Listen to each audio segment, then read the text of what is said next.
Fala, meus queridos! Vamos falar um pouco sobre investigações geotécnicas. Pessoal, é sabido que para fazer um projeto de fundações a gente precisa ter dados. E é inclusive um grande problema que os projetistas enfrentam no dia a dia.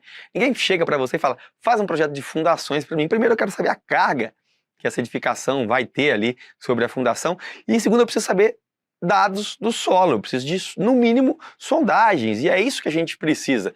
Aí você provavelmente vai lembrar, cara, o ensaio mais básico, mais simples que a gente pode fazer é um ensaio de SPT, para eu analisar aí o valor do NSPT e ter uma estimativa da resistência desse solo.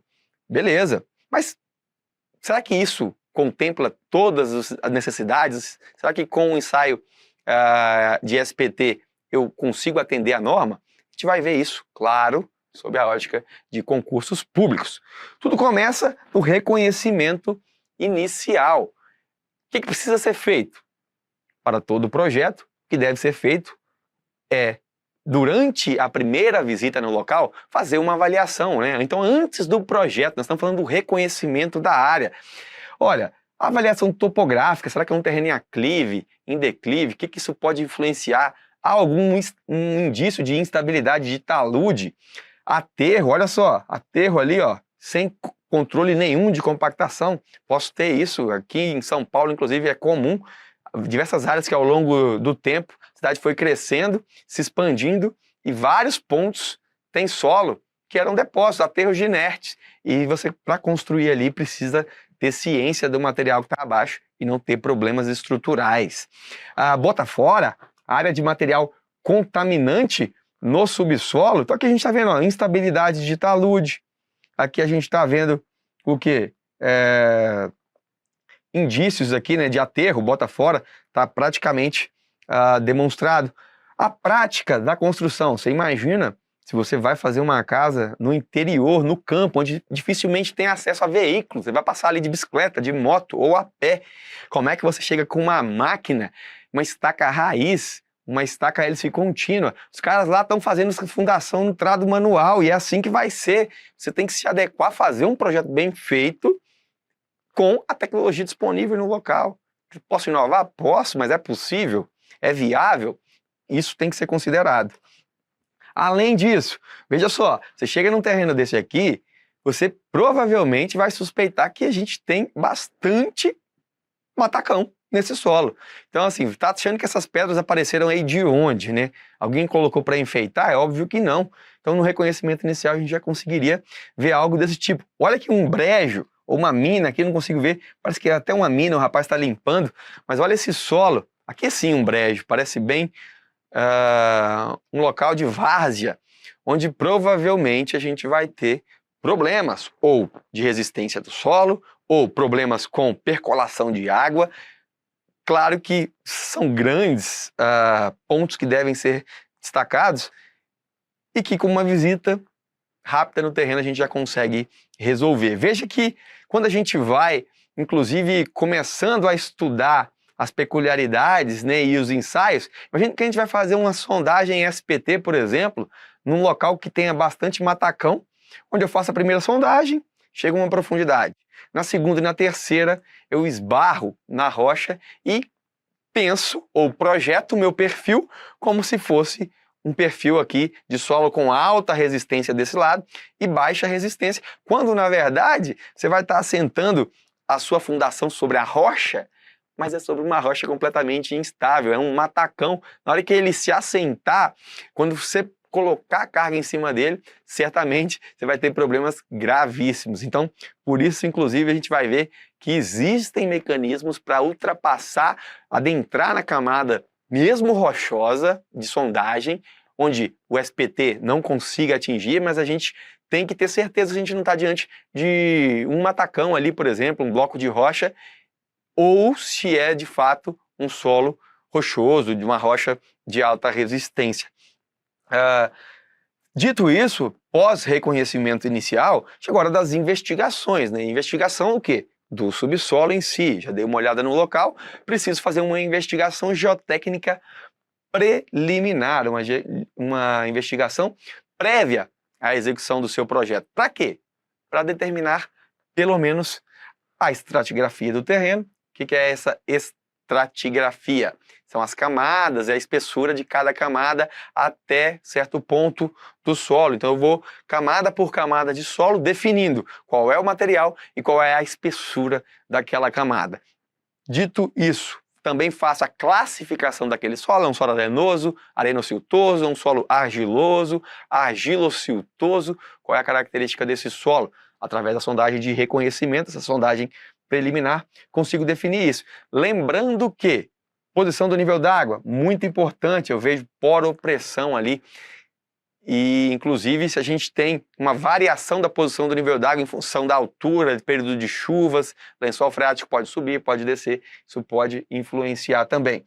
Índice de resistência à penetração, o nosso famoso NSPT. Claro que a gente tem um momento específico para falar disso. Agora, o que eu preciso reforçar para vocês? Eu acho que já era sabido, provavelmente você já sabia, mas para qualquer edificação onde vá se fazer um projeto de estruturas, então qualquer edificação, cuidado que às vezes pode se falar em qualquer projeto, qualquer estrutura, qualquer edificação. Então, isso pode não ser necessário ou não ser suficiente para uma barragem, para um viaduto, para uma rodovia. Pode não ser suficiente e provavelmente não é, são estruturas mais complexas.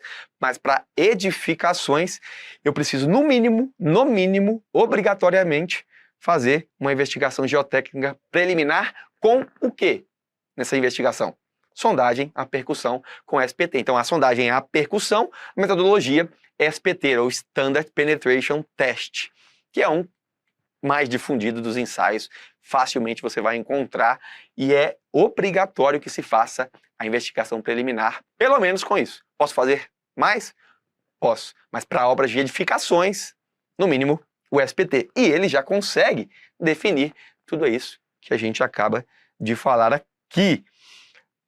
Fiz essa sondagem com o SPT, aqui a gente tem um croquis básico aqui representando o ensaio e, inclusive, o que a norma 6502 classifica como, de acordo com a granulometria, o diâmetro dos grãos aqui, né? Argila, o silt, areia, um pedregulho, se a gente encontra matacão, bloco de rocha, pode tudo isso, dentro dessa norma, enquadrar o material que nós encontramos na investigação. A gente vai ver que esse elemento chama amostrador não à toa, porque ele coleta de fato amostras de solo. E nessa investigação geotécnica preliminar eu já sei que eu preciso usar, no mínimo, sondagem SPT. Agora, qual é o número de sondagens? Qual é a profundidade dessas sondagens? Onde eu devo fazer essas sondagens? Aí é obrigatório que se respeite o programa de sondagens de simples reconhecimento para a fundação de edifícios empregado na NBR 8036. É óbvio que a gente vai falar disso também. Veja, passando da investigação geotécnica preliminar, eu passo para a investigação geotécnica complementar. Agora, como o próprio nome já diz, são complementos que eu posso fazer à investigação preliminar. E quando devo fazê-los? Sempre que as peculiaridades do projeto ou dos subsolos forem relevantes. Quando eu tiver dúvida em relação ao material, que é um material, como a gente viu, se ele for impenetrável à percussão, não necessariamente eu estou diante de uma rocha, eu posso estar diante de um bloco de rocha, um matacão. Isso pode ser, então, motivo para que eu verifique, eu faça um complemento dos meus ensaios, uma investigação, como o nome já disse, complementar. Com o quê? Posso fazer mais furos de sondagem, além dos que eu já fiz, obrigatoriamente. Posso instalar piezômetros, né, ou outros mecanismos de controle do nível d'água, caso eu tenha dúvidas em relação à variação do lençol freático. Posso utilizar outros ensaios de campo. Aqui é uma marca importante para o projeto de fundações. A gente vai ver todos esses outros ensaios de campo que são importantes e que nos trazem mais informações do que um simples ensaio de SPT. São todos eles complementares, sondagem rotativa, CPT, CPTU, DMT, VST, geofísicas, todos esses são ensaios adicionais. E claro, como sempre também, posso fazer os ensaios laboratoriais. Eu vou mencionar alguns ensaios de laboratório.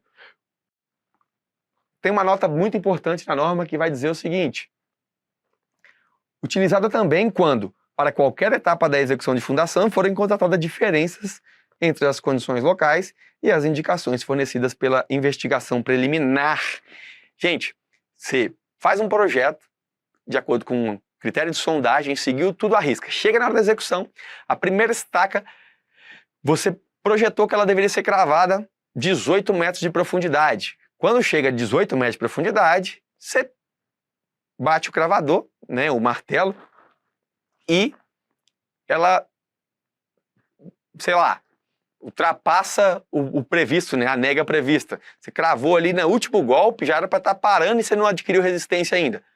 Alguma coisa está errada. Então eu preciso, mesmo tendo projetado bem, feita a sondagem, preciso me atentar e pode ser necessário voltar a fazer uma campanha de investigação, uma nova campanha, uma campanha complementar para resolver problemas desse tipo, que são vistos no campo. Só quem é engenheiro civil sabe qual é a capacidade de inovação e de coisa louca que acontece numa obra. Então, feito isso, a norma já coloca essa opção, esse adendo.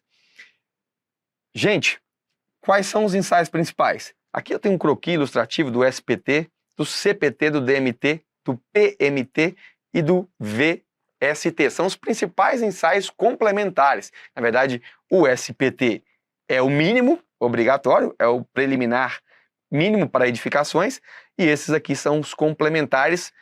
São todos eles? Não, tem muito mais. Aqui eu trouxe os principais e vou discutir na pauta cada um deles quando for o momento.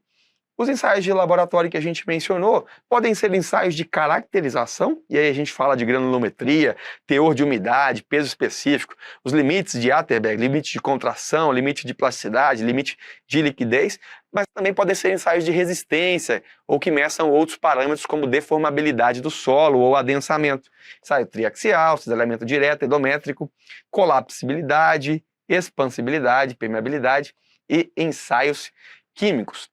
Esse tipo de ensaio é um ensaio que são os ensaios que dentro do curso de fundações não são aprofundados porque são assuntos básicos lá da mecânica dos solos, tá ok? Mas é bom a gente ter ciência dessa existência, inclusive a previsibilidade normativa. Instituto OCP, bora resolver a questão. Para a elaboração do projeto de fundação de qualquer edificação, deve ser feita uma investigação geotécnica preliminar, constituída de, no mínimo, como a gente já viu, sondagem à percussão com SPT. Introdução básica, visita, depois a gente tem a sondagem, né, aqui, preliminar, investigação preliminar e investigação complementar. Reconhecimento inicial, investigação preliminar e investigação complementar. Espero que tenham entendido e, principalmente, acertem todas as questões.